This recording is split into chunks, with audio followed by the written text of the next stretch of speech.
friends, Darren here from fishingmoney.com. Good to see you here this morning. Got my hair cut yesterday. How you like it? I think it looks good. Keeps it up off my ears. I feel a lot better. I had that pandemic that pandemic hair, you know, where we were all the quarantine hair, whatever you call it.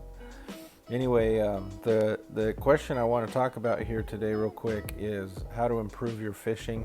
Apologize if I'm looking down, but I'm just looking at my notes so I don't forget something. And so we're going to talk about how to improve your fishing. You know, every angler, all they really want is just to catch more fish, right? Isn't that all we want? We want to have a good day, have a good time, enjoy ourselves, relax, and catch some fish. That's what we're going for. So here are some ways. I'm going to list a few. Here are some ways to improve your fishing and catch more fish. Now, if you're a seasoned angler, this may not be new to you. This is more directed to beginners, people who haven't fished their whole life or a lot. So, but you know what? You might catch a little nugget here, so it's worth it to listen and check it out. Also, if I forget something, and I guarantee you I will, there's a comment section down below, and you can go ahead and put your comment down there and let me know what I forgot, because I'm sure I will forget some things.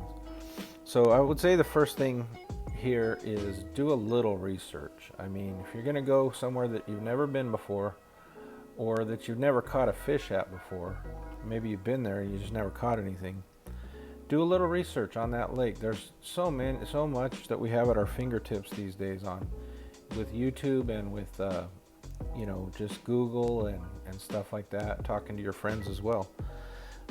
What I would say is that the first thing you should do is try to find out, like, what species of fish are you going after, because if you don't even know what fish are in that water, I won't say you're wasting your time. You might catch a fish, but you're definitely going to up your chances if you're directly fishing for a certain species, because I'll tell you, out here, I live in Las Vegas, we have the Colorado River out here pretty close by, and out at the Colorado River there are different species of fish in that water. So I mean, I could, depending on if I'm on the shore or on a boat, I could be fishing for crappie, I could be fishing for smallmouth bass, I could be fishing for largemouth bass, I could be fishing for striped bass, I could be fishing for trout, I could be fishing for catfish, I could be fishing for carp.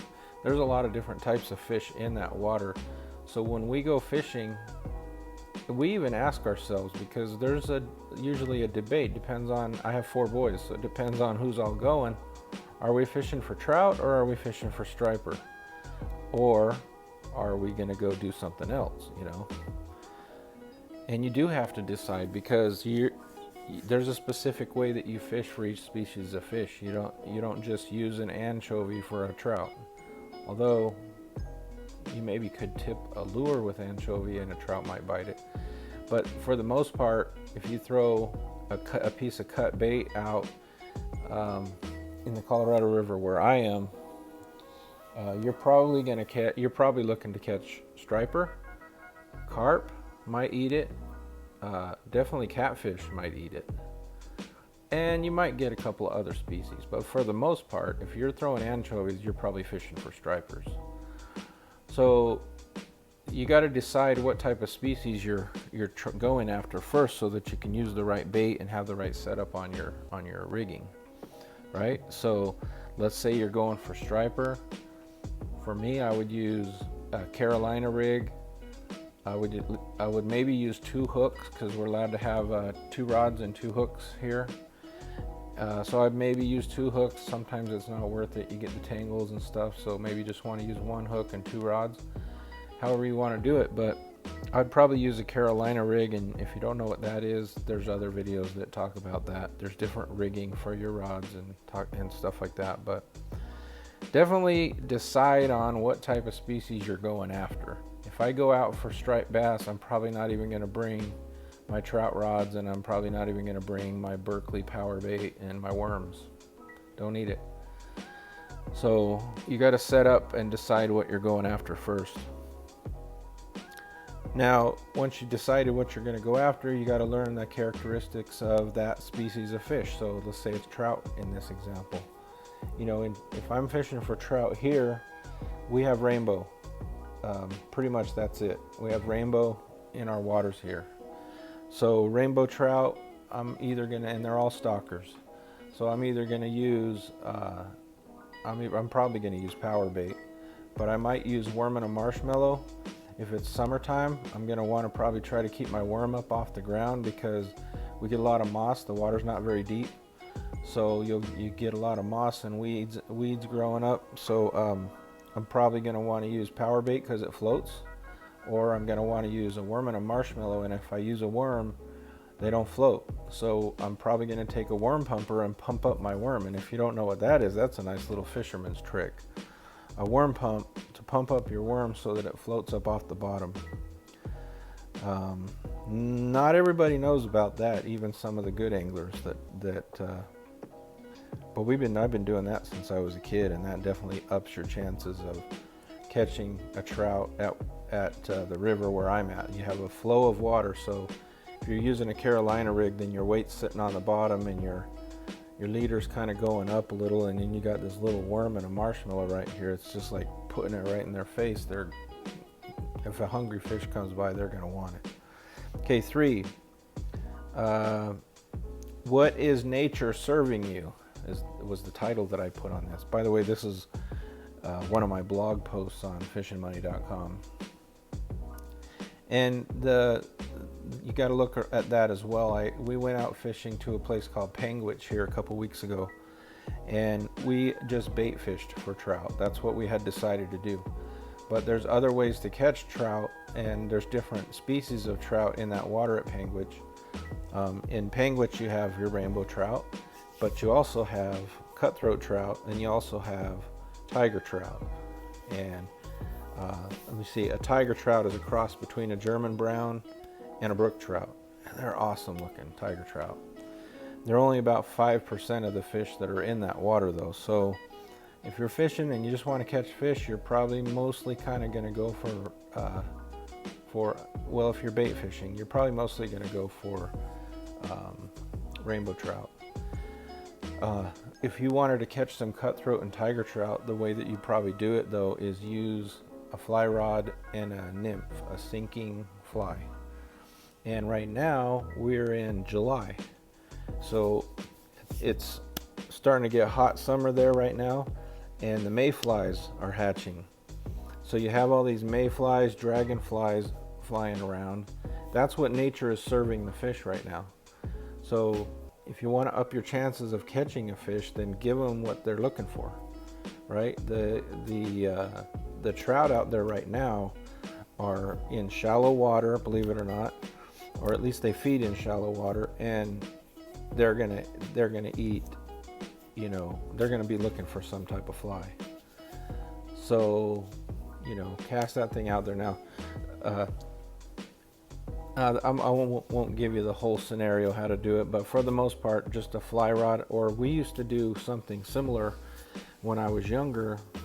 Instead of using a weight on your line, we would use one of those clear bobbers.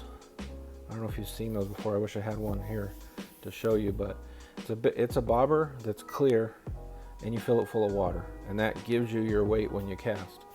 Well, with that bobber, you can fill it up all the way, or halfway, or a quarter of the way, however much you want. You don't have to fill it all the way to the top. So the cool thing about those kind of bobbers is you can put them on your line. You can study how to do that, but put them on your line, fill them about 2/3 of the way, and that gives you your weight for casting. This is not on a fly rod. This is just on a regular trout rod.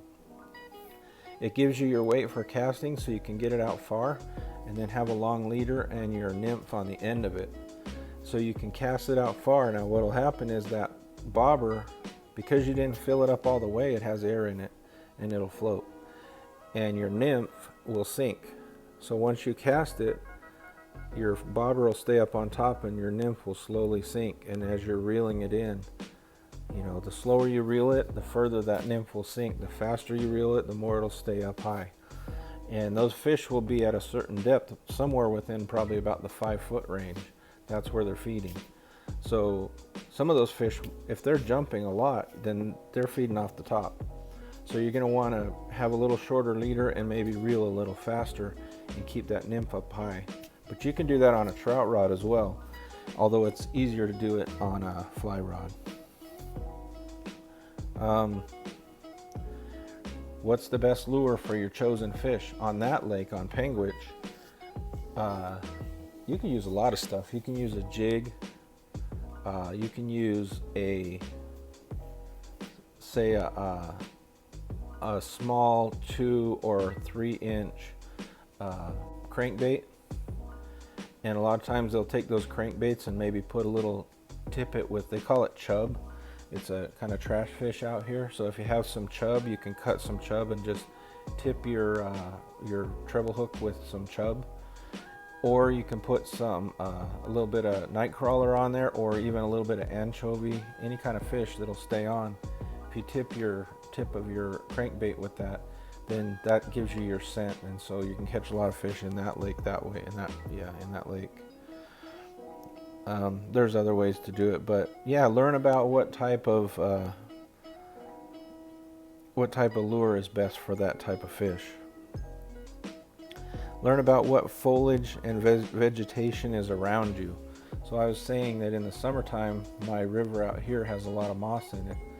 And that's a good thing and it's a bad thing. It could be good because it tends to draw the bait fish because they have somewhere to hide.